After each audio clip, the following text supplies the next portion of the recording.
बिस्मिल्लाहिर्रहमानिर्रहीम। This is Aftab Ahmad. अच्छा students, हमने तकरीबन 13 यूनिट्स पिछले पढ़े हुए थे और एक यूनिट जो है हमने 16 में पढ़ा था। ठीक है, तो टोटल हमने 14 यूनिट्स पढ़ लिए। ठीक है, लेकिन ये हमारा 15 हुआ है क्योंकि हमने एक जो है ना वो आगे पढ़ लिया है। तो आज का हमारा जो चैप्टर है वो न्यूमन सिस्टम मॉडल है। न्यूमन सिस्टम मॉडल ने क्या क्या कंट्रीब्यूशन की हुई थी नर्सिंग में। ठीक है, कौन सी थ्योरी पेश की, नर्सिंग को किस तरह डिफ़ाइन किया है, उसकी मेजर एजम्पशंस क्या थी, प्राइमरी प्रिवेंशन उसकी क्या थी, सेकेंडरी प्रिवेंशन उसकी क्या थी, फिर उसके जो है ना मेटाफेराडाइम से हम वो पढ़ेंगे। ठीक है, उसकी पिच जिस तरह दूसरे थ्योरीज के कुछ स्ट्रेंथ्स होते, इसकी भी अपने स्ट्रेंथ है, उसकी वीकनेस भी है। ठीक है, वो हम अभी आगे पढ़ेंगे। लेकिन सबसे पहले मैं आपको एक ब्रॉड सा आइडिया दे दूं कि न्यूमन सिस्टम मॉडल ने किसके बारे में बात की। अगर नीचे देखो आप, सिस्टम ओरिएंटेड थ्योरी, तो सिस्टम में बहुत सारी चीज़ें आ जाती हैं ना।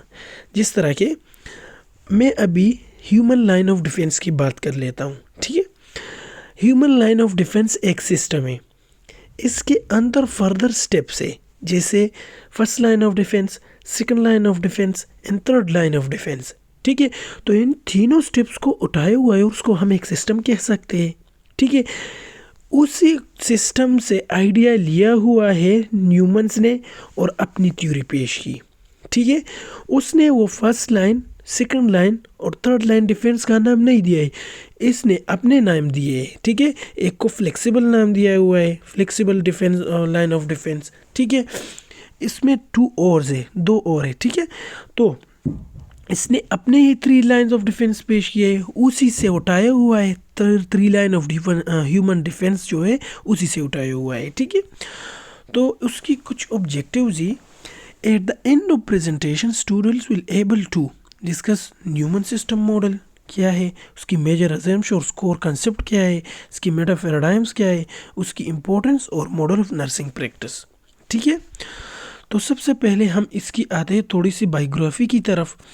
सो Betty Neuman's R N BSN MSN PhD FAN। ठीक है, इसने ये सब कुछ किया हुआ था अपनी फील्ड में। ठीक है, नर्सिंग की फील्ड में। Born in Ohio and lives in Watertown, Ohio, work in many areas of nursing practice। मैं आपको पहले ही बताया हुआ है, इतनी इम्पोर्टेंट नहीं होती है ये जो किसी भी टूरिस्ट की बायोग्राफी होती है, लेकिन इसमें कुछ इस तरह पॉइंट्स होते हैं, मैं उसको जो है ना आपको बताता चलूँगा, लेकिन इसमें कुछ इस तरह पॉइंट्स होते हैं क्योंकि वो बहुत इंपॉर्टेंट होते हैं। ठीक है, so born in Ohio and lives in water towns Ohio, work in many areas of nursing practice, professor at UCLA, ये एक यूनिवर्सिटी का नाम है। ठीक है, फैमिली थेरेपिस्ट थी ये। फाउंडर किसकी थी? डायरेक्टर ऑफ NSMTG, इनको जो हमारे साथ इनकॉर्पोरेशन है। ठीक है, होल्ड्स 2 हॉनरी डॉक्टरेट्स, इसने 2 हॉनरी डॉक्टरेट्स की जो डिग्री थी वो लिए हुई थी।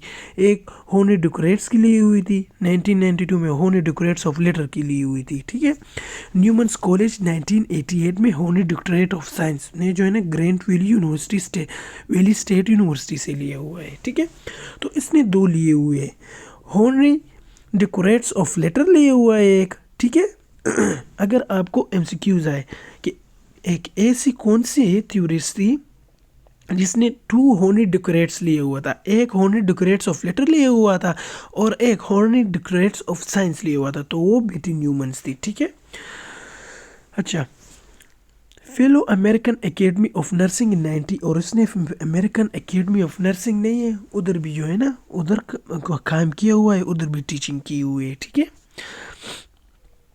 अच्छा, इसके न्यूमन सिस्टम मॉडल्स की जो है उसने क्या बताए हुए थे अकॉर्डिंग, उसने नर्सिंग को कैसे डिफाइन किया और फिर उसमें कई और बातें भी की हुई है। ठीक है, according to Betty Neuman's, nursing is a unique profession. इसने बताया, जिस तरह बंदा बोल रहे मैं एक यूनिक बंदा हूँ।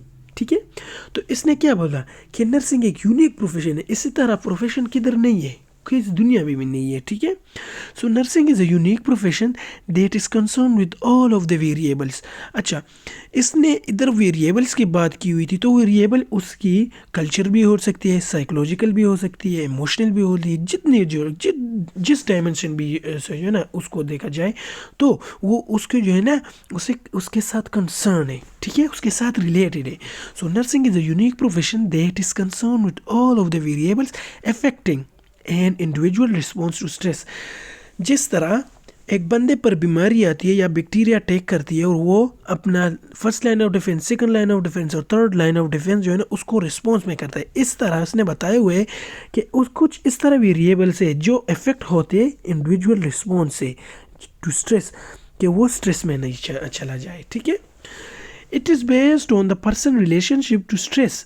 ये अभी बंदे का जो है ना उस पर बेस कर सकता है, उस पर बेस्ड है जिसका रिलेशनशिप स्ट्रेस के साथ है।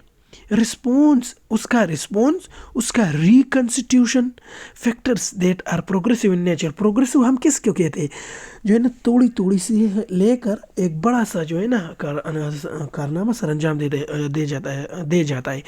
तो इसी तरह है कि अगर हम पर कोई स्ट्रेस आया, हम पर कोई बीमारी है, हमें नीड में कोई कमी आई, तो वो थोड़ी थोड़ी होकर एक्यूट से सिवियरिटी की तरफ चले जाएगी। सो इधर लिखा हुआ है it is based on the person relationship to stress response and reconstitution factor that are progressive in nature. तो वो स्ट्रेस भी हो सकता है, उसका जो है ना बैक्टीरियल वायरल सबको रिस्पॉन्सेज भी होता है, और रिकंस्टिट्यूशन फैक्टर्स, और वो फैक्टर्स जो दोबारा आते हैं, ठीक है। कंस्टिट्यूशन जो है ना वो एक दफ़ा ख़राब हुए लेकिन वो दोबारा अपनी हालत में वापस आ सकते हैं, वो factors that are progressive in nature. Provide holistic approach to view any patient. इसने बताया हुआ है कि हमें जो है ना पेशेंट को इस तरह नहीं कि उसकी एक पार्ट को देखा जाए, बल्कि उसको जो है ना हमारे जो है ना उसकी साइकोलॉजिकल भी जो है ना उसको देखा जाए, उसको इमोशनली भी देखा जाए, उसको फिजियोलॉजिकल भी देखा जाए, सब डायमेंशन से उसको देखा जाए, तो उसको हम होलिस्टिक अप्रोच कहते हैं।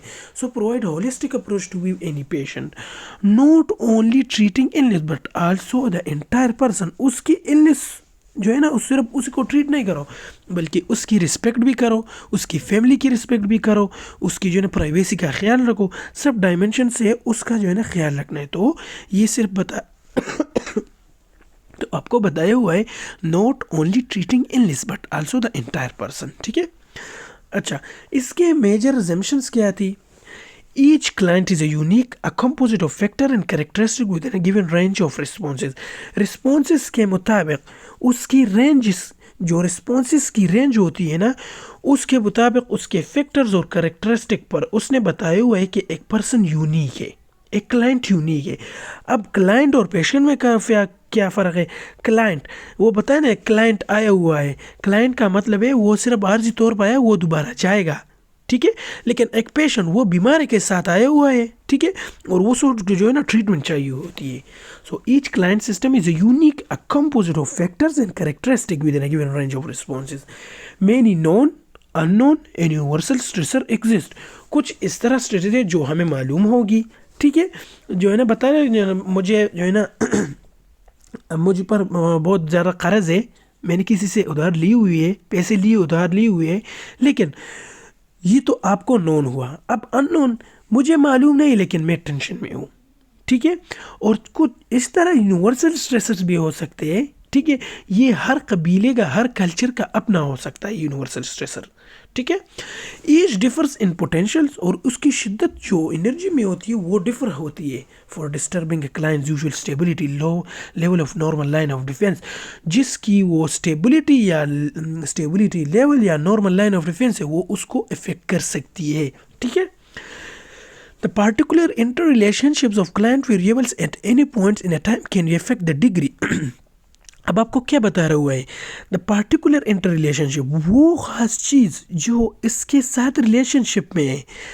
किसके साथ रिलेशनशिप में? उसके क्लाइंट के साथ, ठीक है। So the particular inter relationship of a client variables at any point in time, eight any point in time, कहाँ भी जो है ना उस पॉइंट पर वो वेरी हो सकता है, ठीक है। और अगर वो वेरी हुआ अपना नॉर्मल हाइलेंसी से या कम हुआ या ज़्यादा हुआ तो वो उसको जो है ना उसको डिग्री को अफेक्ट कर सकता है, ठीक है, उस क्लाइंट का। So variables at any point in time can affect the degree to which a client is protected by the flexible line of defence against possible reaction to stressor. इसमें ज़्यादातर बात इस थ्योरी में किसकी हुई है कि बंदे पर कुछ स्ट्रेसेस आते हैं तो सबसे पहले वो उसको कोई रिस्पॉन्स देता है, ठीक है। अगर मैं एक एग्जांपल ले लूँ, एक पेशेंट पर जो है ना उस पर कोई गम आ रहा है, उसको मालूम है कि ये पे जो मेरा कज़न है, जो भी रिश्तेदार है, वो भी मरने वाला है। वो अपने आप को जो है ना जो उस पर स्ट्रेस आ रहा है, ठीक है, जो स्ट्रेस आ रहा है वो उसको मैनेज करेगा क्योंकि उसने ऑलरेडी जहन में खाका बनाया हुआ है अगर ये जो है ना एक्सपायर हो गया है तो मैं क्या करूँगा। तो उसकी वो रिस्पॉन्सेस ये बिटवीन ह्यूमंस डिस्कस कर रही है, ठीक है।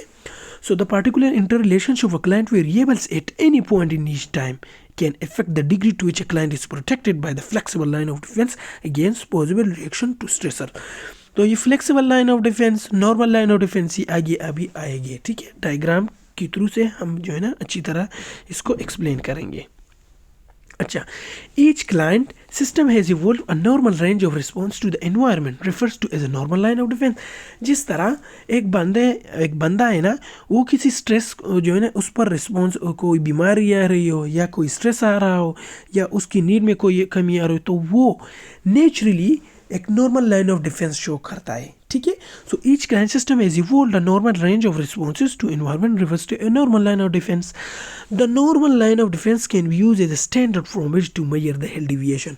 और वो नॉर्मल लाइन ऑफ डिफेंस को हम जो है ना स्टैंडर्ड कह सकते हैं क्योंकि उसी से हम जो है ना मेजर कर सकते हैं क्या, हेल्थ डिविएशन, ठीक है। When the flexible line of defense is no longer capable of protecting the client system, अगर उस client का या client system का normal line of defense जो है, वो flexible line of defense जो है वो जो है ना उसके काबिल नहीं रहा है कि वो स्ट्रेस को, उस बीमारी को जो आ रही है वो उसको रोक पाए।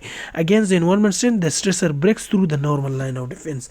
अगर उसने फ्लेक्सिबल लाइन नहीं हो, ठीक है, तो वो नॉर्मल लाइन को जो है ना क्रॉस कर जाएगा और जो है ना एक बंदे को डिजीज़ काज कर सकती है, स्ट्रेस काज हो सकता है, ठीक है। सो इसने दो बातें की, एक नॉर्मल लाइन ऑफ डिफेंस और दूसरा फ्लेक्सिबल लाइन ऑफ डिफेंस के बारे में बात की। Whether in the state of wellness और इलनेस, चाहे वो एक बंदा वेलनेस की तरफ जा रहा हो या वेलनेस में हो या इलनेस में हो, the client is a dynamic composite of the variables inter relationship. और ये क्लाइंट जो है ना वो एक डायनेमिक है, या तो वो सही होगा या वो सिविरिटी की तरफ जाएगा, या तो वो मुकम्मल वेलनेस की तरफ जाएगा या जो है ना वो एक्सपायरी की तरफ जाएगा। सो इधर क्या बताया हुआ है कि कुछ इस तरह वेरिएबल्स है जो इसकी जो है ना ये डायनेमिक कंपोजिट नहीं है। इधर इसलिए अल्फाज इस्तेमाल किया हुआ है कि इधर एक वेलनेस का लफ्ज़ आया हुआ है और दूसरा इलनेस का, तो वो या तो वेलनेस की तरफ जाएगा या सिविरिटी की तरफ जाएगा, ठीक है। So whether in the state of wellness और illness the client is dynamic composite of the variables inter relationship. Wellness is a continuum of available energy to support the system। और अगर वो वेलनेस की तरफ कंटिन्यूसली जा रहा हो लेकिन उसके साथ अवेलेबल एनर्जी होगी तो वो वेलनेस की तरफ जाएगा जो उसको सपोर्ट देगी, उस सिस्टम को सपोर्ट देगी, ठीक है। So wellness is on a continuum of available energy to support the system in an optimal system stability state. वही वाली बात है। इम्प्लिसिट, अब वो मैंने ऑलरेडी